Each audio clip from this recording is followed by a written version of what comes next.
So, this is my video about dermatilomania, and don't yawn. For those of you who don't know, dermatilomania is compulsive skin picking. As you can see, right in here.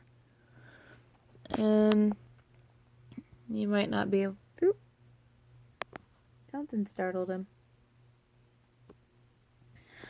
As you can see, I'm trying really hard not to yawn. It's not working.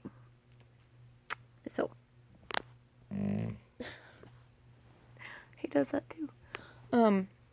As you can see, I have a lot of scarring.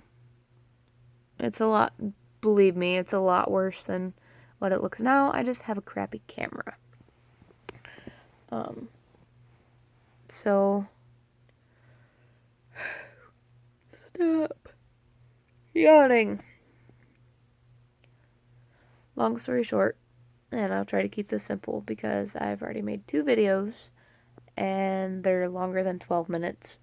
So, I'm going to do my best not to ramble. When I was a teenager, so like 13, 14, I was put on birth control. That's when I started having an issue with acne. Well, I also gained 40 pounds, so my confidence level went down the shitter. And my hair started falling out, which is what every preteen teenage girl wants. You know, be bald, fat, and have acne. Not that there's anything wrong with any of those things. That's just not my personal preference. Short hair, yeah, I like having short hair. Bald, not good for your self-confidence when you have no control over it. So my mom tried doing everything that she could to help me with my acne, and she taught me some bad habits.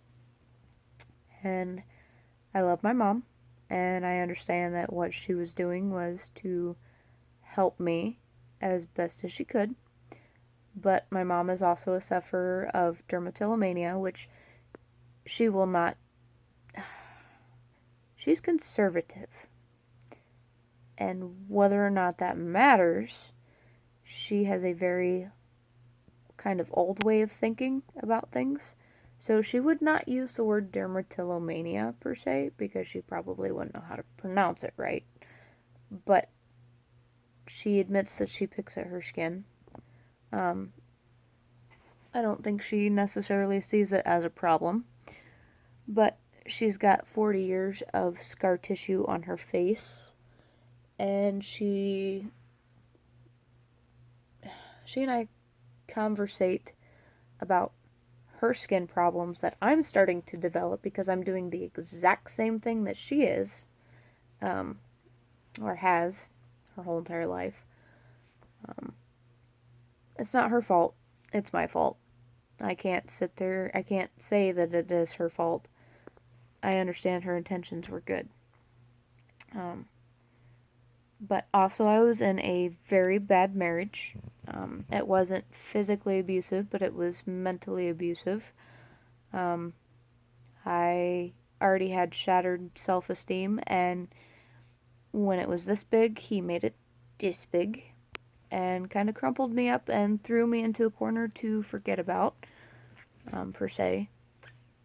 But I joined the military in 2013, National Guard, and when I joined, because I signed my papers October of 2013, and right after that he gave me an ultimatum and basically told me that if I did not marry him, that I was going to go to training, and I was going to come home to nothing. He was actually the reason... Ooh, sorry. Hope there's nothing there.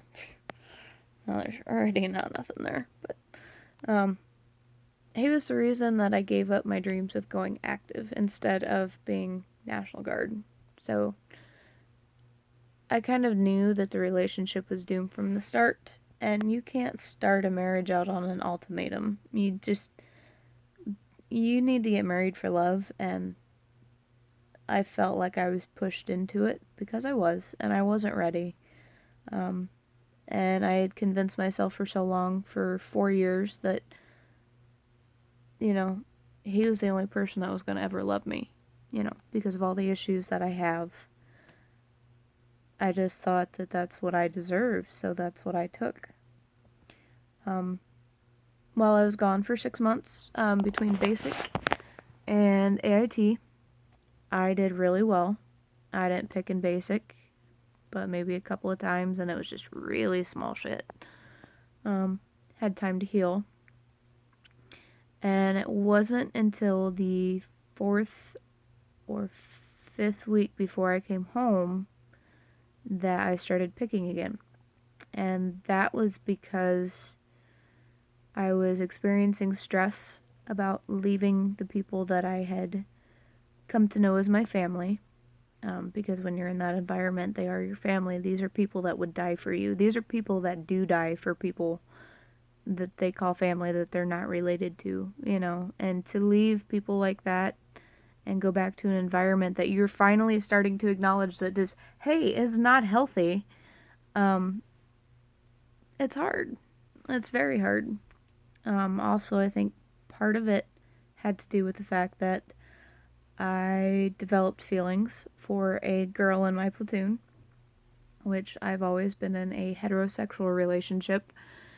And I think part of me has always known that I've liked girls, because when I was 6, my mom caught me drawing, tracing, the learn how to draw books.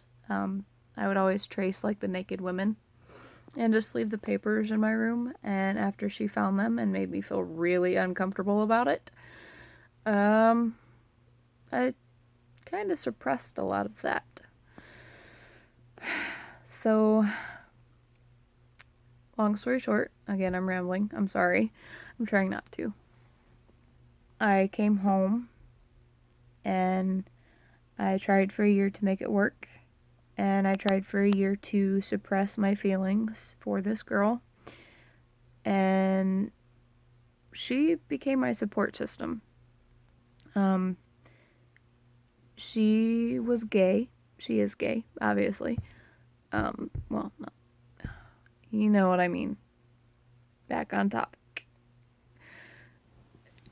She was everything that I never knew that I needed, because I never knew what a healthy relationship was like before I met her. And she made me feel, she makes me feel, because we're dating, I got lucky in that regard, like I am important and that I need to be around, and that I'm not a tiny piece of crumpled up paper in the corner, and that I'm going to do great things. She just makes me feel good. And to do this to myself, I don't want her to have to see it. She knows that I do it. She kind of does it herself. And when she does do it, I tell her to stop, or I distract her any way that I can when I'm with her, because we live on opposite sides of the country. And it sucks. Major donkey. Whatever. But I love her, and I'm trying to change. So this is gonna be my last pick video. And hopefully in 3 months or so, I can post another video, and maybe I'll make some progress, because I've tried everything. Gloves, rubber bands, you name it. Acne products. I could probably tell you every single ingredient that goes into an acne face wash. Not even kidding. But, yeah. So, see you guys in a bit.